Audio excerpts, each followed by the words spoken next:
পুজো হচ্ছে, চারিদিকে কালীগঞ্জ ভর্তি লোক, অনেকটা ভিড় ছিল। আর এটা হচ্ছে দেখো বুড়িমা, মানে ওখানকার বুড়িমা।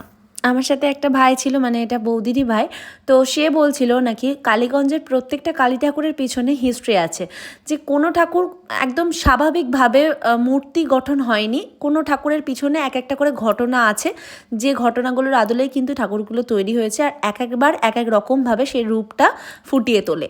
প্রত্যেকটা প্যান্ডেলে যাওয়ার পর আমি তো অবাক হয়ে যাচ্ছিলাম যে এত সুন্দর সুন্দর কালী ঠাকুর। হ্যাঁ, আমি একবার বারাসাতে গেছিলাম কালী পুজোর সময়, বারাসাতেও তাই ভীষণ ভালো পুজো হয়, কৃষ্ণনগরেও অনেক ভালো পুজো হয় কালী পুজো। আমি নৈহাটিতেও গেছি এক বছর, আমি বড়মা দর্শনও করেছি, কিন্তু এবছর বারাসাত বা নৈহাটি কোনোটাতেই যাওয়া হয়নি। এবছর কালী পুজোর দিনটা কাটালাম কালীগঞ্জে, আর কালী পুজোর পরের দিন কাটালাম কৃষ্ণনগরে।